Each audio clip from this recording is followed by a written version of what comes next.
Today we will discuss about the modern periodic table. So in 1913, Moseley showed that physical and chemical properties of elements are determined by their atomic number or not by their atomic mass. Now, later studies have shown that whether an element is a metal or a non-metal, it depends on the number of valence electron.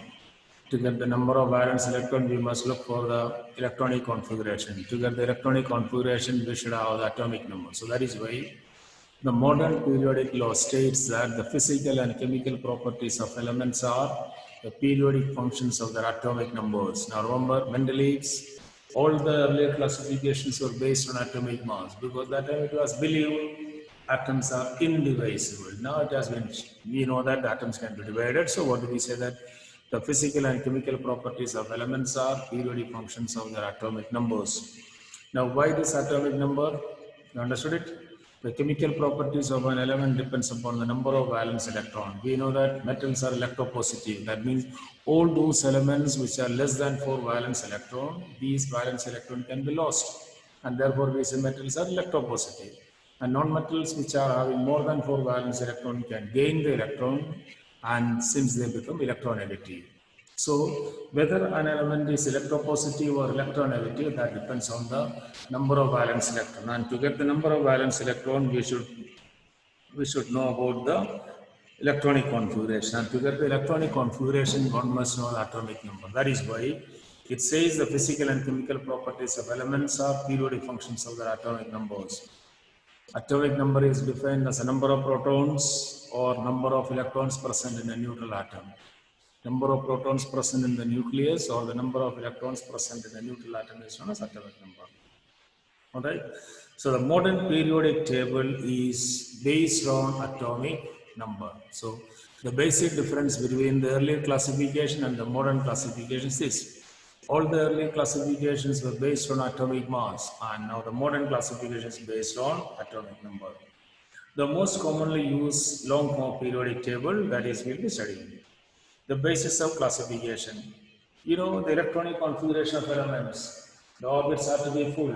The first shell has got 2 electrons maximum K shell, the second shell is 8. So the electronic configuration goes on 2, 8, 8, 18, 32. Understood it? So if you know the position of, if you know the atomic number, we can get to know about the electronic configuration. And if you know the electronic configuration, we can find the position of elements in the periodic table. And once if you know the position of elements in the periodic table, we can even predict the properties. Or in other words, if you know the particular position of an element in a periodic table, then based on the position, one can predict what are the expected properties of this element. And that is the advantages of this modern periodic table.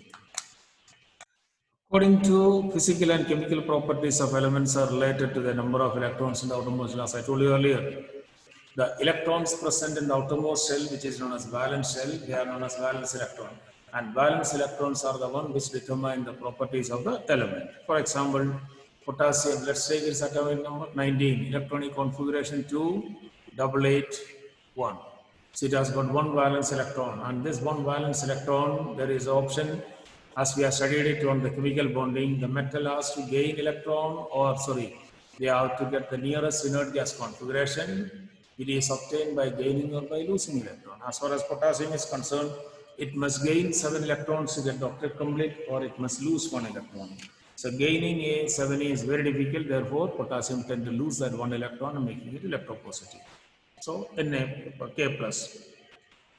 So that is what. Now let's take about the chlorine's case. Chlorine has got atomic number 17, electronic configuration is 287. Its valence shell is to get 8 electrons, either it needs 1 or it has to lose 7.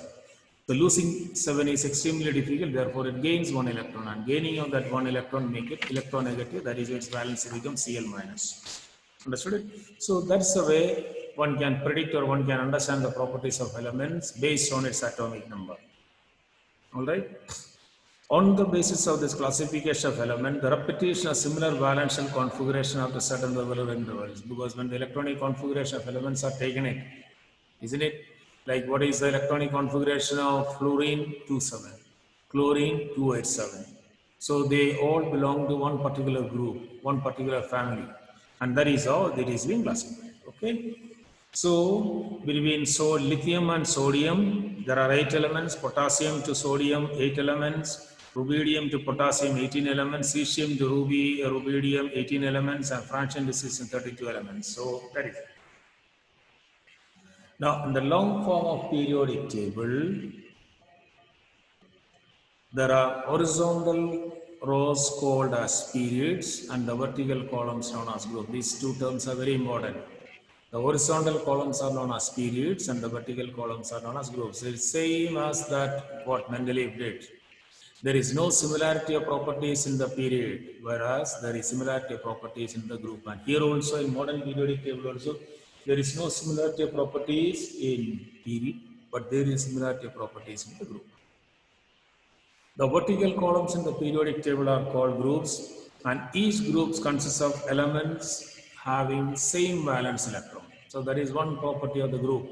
Group number is equal to the number of valence electron. Understood it? When you get to know about the period, about the group, you can understand it. For example, magnesium, atomic number 12, electronic configuration 282. So it has got 2 valence electrons, therefore it is present in the second group. Have you understood it clearly? So the groups which are, what is mentioned, there are 18 vertical columns, 18 groups. And out of that 18 groups, what is most important, the group numbers 1, 2, 13, 14, 15, 16, 17 are normal elements. It was told you earlier.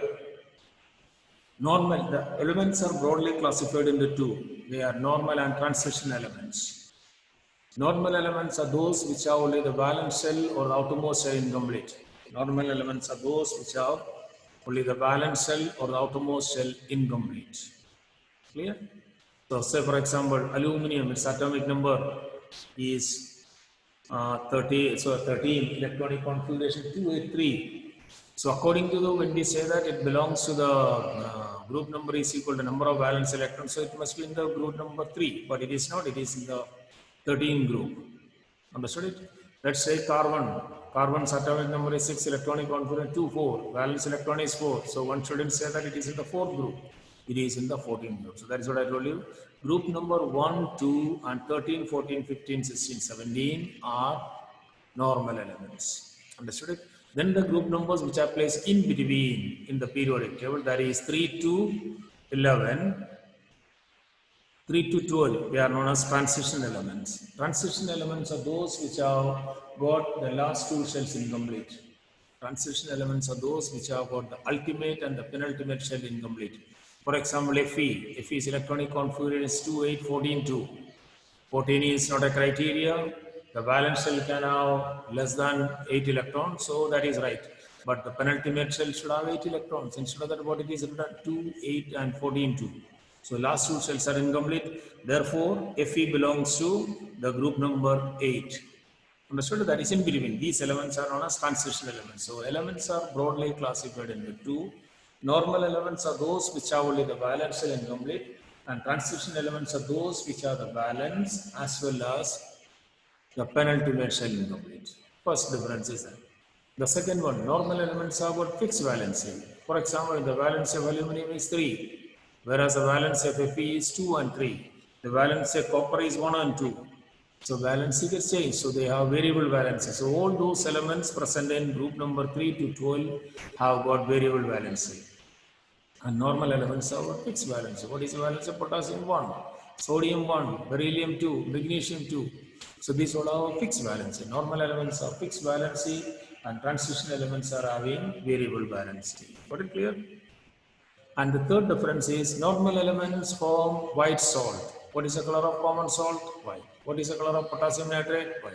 What is the color of magnesium carbonate? White. What is the color of calcium carbonate? White. So all these things are normal salts which are white in color. Or in other words, we can say that their aqueous solution is colorless. Understood it? So what is first difference? The normal elements are those which have only the valence shell incomplete, and transition elements are those which are the last two shells incomplete. Normal elements have got fixed valency. In transition elements, last two shells are incomplete, so they can lose electrons from both. So they have got variable valency. And normal elements form white salt or their aqueous solution is colorless. That means the solution of common salt You put common salt in water and dissolve it, their solution will be colorless. Their aqueous solution is colorless. Whereas transition elements form colored compounds, colored salts. Say for example, what is the color of blue vitriol? Copper sulfate pentahydrate. It is bluish. We have studied it. What is the color of FeSO4 or 7H2O? Green vitriol, green, isn't it? So transition element forms colorless solutions, colored solutions, and normal elements form colorless. Transition elements are variable valency, that means they have got more than one valency, and normal elements have got fixed single valency. And normal elements are those which have only the valence shell and complete attachment. So the group numbers 3 to 12 belong to, that is placed in between the periodic table. They are the transition elements. And otherwise, group number 1, 2, and then 13, 14, 15, 16, 17 are normal elements. Understood it clearly?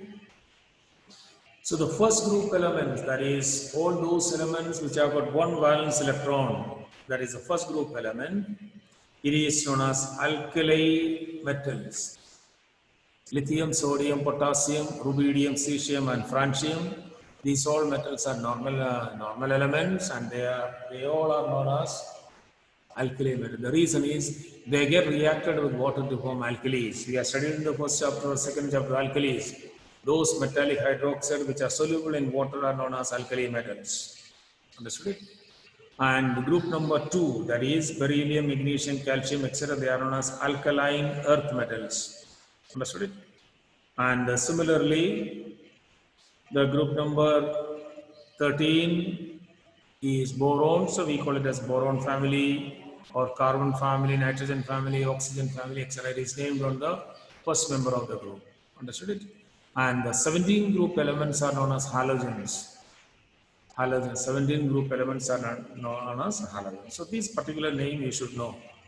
First group element is known as alkali metals. Why are they known as alkali metals? Because they get reacted with water to produce alkalis. The second group elements are known as alkaline earth metals. They have 2 valence electrons, their valence is 2. And the 17th group is halogens. And 18th group is known as zero group elements. Understood it? These are the common structure regarding the groups. The next one is regarding, we will be studying the properties later. Next one is regarding the periods. Periods are known as the horizontal columns in the periodic table. Left to right columns are periods. There are 7 periods in the periodic table. So what are the periods? The left to right columns. How many periods? 7 periods. Understood? First period contains only 2 elements, that is hydrogen and helium. It is known as very short period. The second and the third period contain 8 elements. Understood it? Now, there is one important characteristics property. We are studied in a group, the valence electron is equal to the group number, and in period, it is defined as the number of shells present. How many shells are there? That becomes a period number. The number of shells present in an atom is known as. So the first period contains only 1 shell, and first shell is that of K shell. K shell can contain maximum 2 electrons with 1 valence electron and with 2 valence electrons. Understood it clearly? So with 1 valence electron means hydrogen's atomic number is 1. The first shell has got 1 valence electron, and the second one, helium, the K shell can contain 2 electrons. So that is why the first period contains only 2 elements. Understood it? Second period contains 8 elements because L shell can have 8 electrons. So with valence electrons 1, 2, 3, etc. it goes on, and up to the last one 8 electrons. The third period also contains 8 elements. Like let's take the case of magnesium. Its atomic number is 12, electronic configuration 282. The third shell can also have 8 electrons. So the third period also contains 8 elements. That is with valence electron 1, 2, 3, 4, 5, 6, 7, 8. It goes on that way. And the fourth period and the fifth contain 18 elements. Understood it? So as we go downward, the fourth period contain 4 shells. K, L, M. Understood it? So the fourth period Mn. So first period contains 2 elements, the second period in that method. Therefore, the third and the fourth period contain 18 elements. The sixth period contains 32 elements, and seventh period also contain 32 elements, and also contain. However, at present, seventh period is incomplete and contains only 23 elements. That means the periodic table, you know that when you see the periodic table, the last 2 columns, that is the sixth period is complete, seventh period is containing only 23 elements are mentioned it, and that is also given a scope that new elements can come over there. So that is why it contains only 23 elements. The number of elements in each period can be easily understood. We have learned that maximum number of electrons that can be accommodated in a shell is calculated by 2n square, where n stands for the number of shells. Understood? So m shell contain 2 into 3 square is 18. So the elements that can have 8 elements. But the outermost shell can have 8 electrons. So the third period also contains in that one. Alright.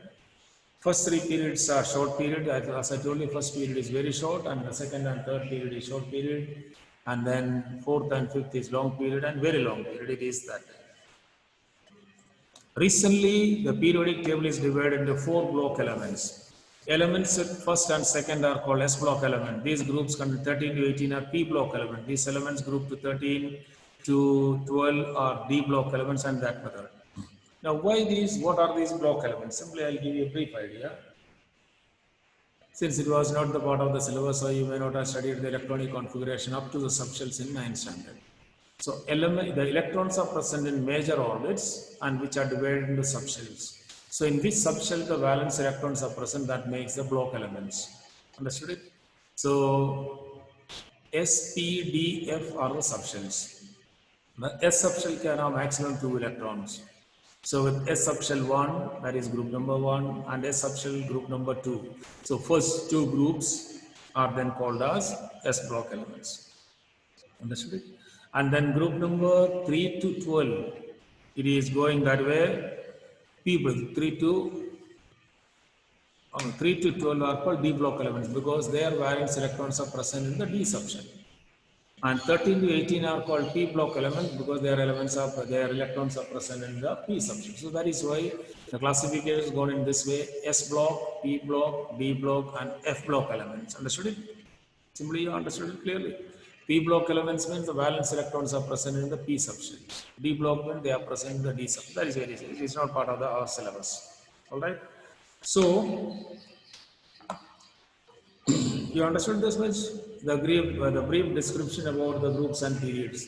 The vertical columns are groups, and how do you identify the group number? You see the number of valence electrons. The horizontal columns are the periods. How do you identify the period number? You look for the number of shells. Understood it? Say for example, the atomic number of aluminum is 13, and the question is asked which group and which period it belongs. You make the electronic configuration. It is 283. 3 valence electron, therefore it is present in the 13. Understood it clearly? Remember normal elements. Normally you will be getting question based on the normal elements. So when it is having 3 valence electron, that means we can say that it is present in the 13 group. And 283, 3 shells KL and M shell, so it is belonging to the 13. Understood it? Okay, now note down this one. The merit of long form of periodic table. It is based on the atomic number, which is more fundamental property of atoms than atomic mass. As I told you many times earlier, the properties of an element is depending on the number of valence electron. And number of valence electron we get it from the electronic configuration. And the electronic configuration we obtain it from the atomic number. That is why all the modern classification has been shifted from atomic mass to atomic number. So it is based on the atomic number of elements, therefore, which is more fundamental in consider the properties of the element. And this periodic table explains the periodicity of elements, periodicity of properties. Mendeleev's drawback, he could not explain why there is gradual repetition of properties. And this could explain easily why there is gradual gradation in the properties.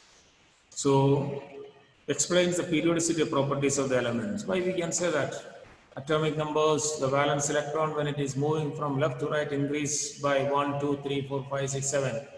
When the valence electron is 1, it has loose 1, it is a metal. Valence electron is 2, it has loose 2, it is still metal but less metallic than the first one. And when the valence electron is 3, likewise. And when the valence electron goes to 6, it does not lose, it gains 2 electrons. Therefore, it becomes a non-metal. So, the gradation of properties or why the properties are mirrored can be explained on the basis of its electronic configuration, for which we need to know about the atom. Understood it clearly? We can explain why lithium, sodium, potassium, rubidium all are having similarity in their properties. Why their valence is 1? Because Simple reason, all these elements have got one valence electron. That means one electron in the outermost orbital, which might be able to lose, etc. Understood it? Then long periodic will explain as to why the properties of elements are period at regular intervals. Periodic function is one and the same. Why does the properties are repeated at regular intervals? One could explain it on the basis of this. The position of misfit elements is that some anomalous pair, like in Mendeleev's periodic classification, same group is having different types of elements, and this is separated over here. Like alkali metals are not grouped with the noble metals, though they are valency one, so the group metals are separated. So that misfit is solidified. Then isotopes position is also solved because isotopes different atomic mass, same atomic number. So that problem is also solved over here. Clear-cut separation between elements and noble gases and transition elements. Transition elements are placed in between the periodic table, that is from the third group to 12. And then what is shown projected outside is that long pillar-like structure is of normal elements, and the extreme last group is a zero group or inert gases. And it is easy to remember and reproduce this table. Understood? So all the defects of Mendeleev's periodic table got removed when this classification has been shifted from atomic mass to atomic number. Isotopes problem is solved. The misfit potassium's atomic number is 19, argon is 18. That problem is solved. And every problem of Mendeleev's periodic table got removed when the system of classification has been shifted from atomic mass to atomic number. Have you understood it all well? Why there is gradation of properties and everything can be explained.